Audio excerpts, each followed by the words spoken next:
Bharatiya Janata party Arvind Kejriwal के नेतृत्व में दिल्ली के लोगों को जितने काम किए गए उन सबको रोकना चाहती है।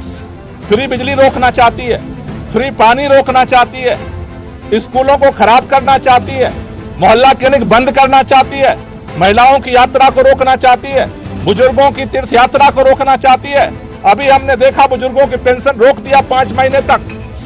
कि दिल्ली के 2 करोड़ लोगों के साथ मिल करके भाजपा के सारे रुकावटों के बावजूद हम काम जारी रखेंगे। अरविंद केजरीवाल की जो सबसे बड़ी ताकत है ईमानदारी की ताकत, उसी ईमानदारी की ताकत से अरविंद केजरीवाल जी ने दिल्ली के लोगों के लिए वो काम किया जो आज तक इतिहास में भारत की कोई राज्य सरकार नहीं कर पाई।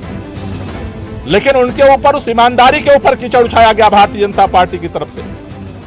दिल्ली के अंदर आम आदमी पार्टी के विधायक दल की बैठक बुलाई गई थी, जिस बैठक में दिल्ली के अगले चुनाव तक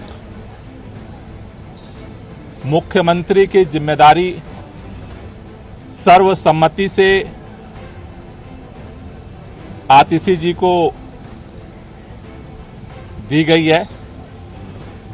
ये जो जिम्मेदारी दी गई है, आप सब जानते हैं कि एक विषम परिस्थितियों में ये जिम्मेदारी देनी पड़ी है, क्योंकि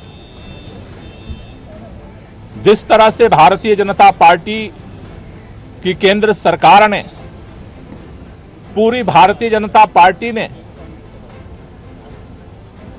देश के माननीय प्रधानमंत्री जी ने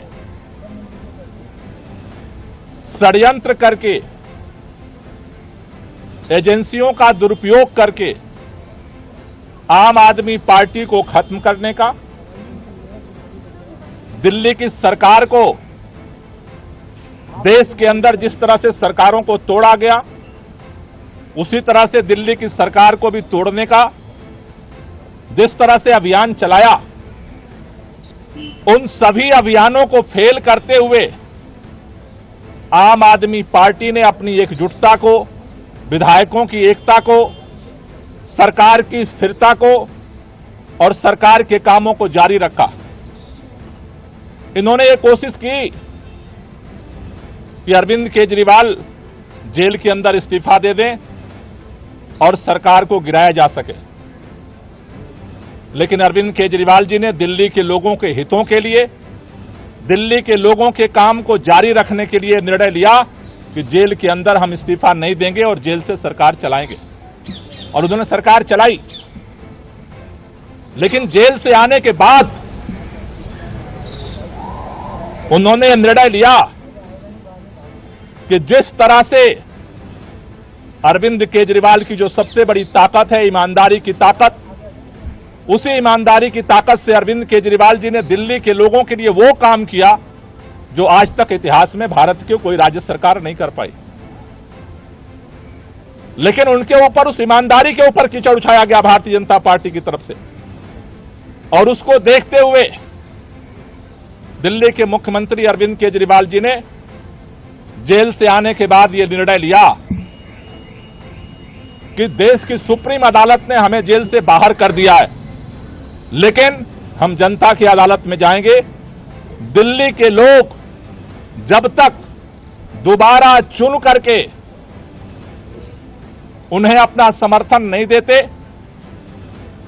तब तक दिल्ली का मुख्यमंत्री नहीं बनेगा।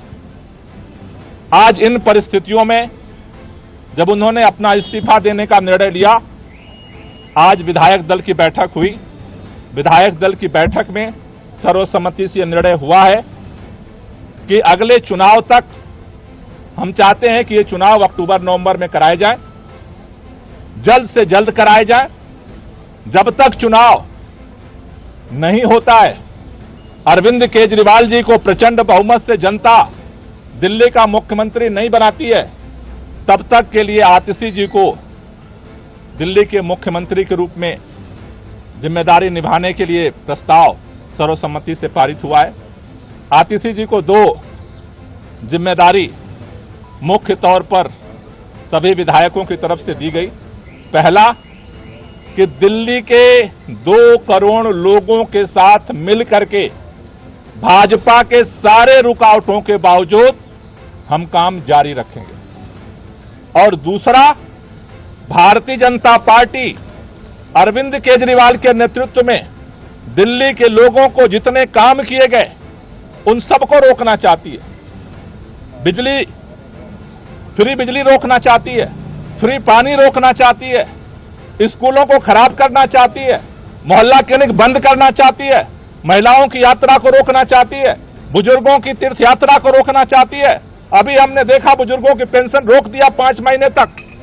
दूसरी जो जिम्मेदारी उनको दी गई है कि भारतीय जनता पार्टी के सारे षड्यंत्रों को, जो दिल्ली की जनता के काम को रोकने की है, उसकी रक्षा करना है।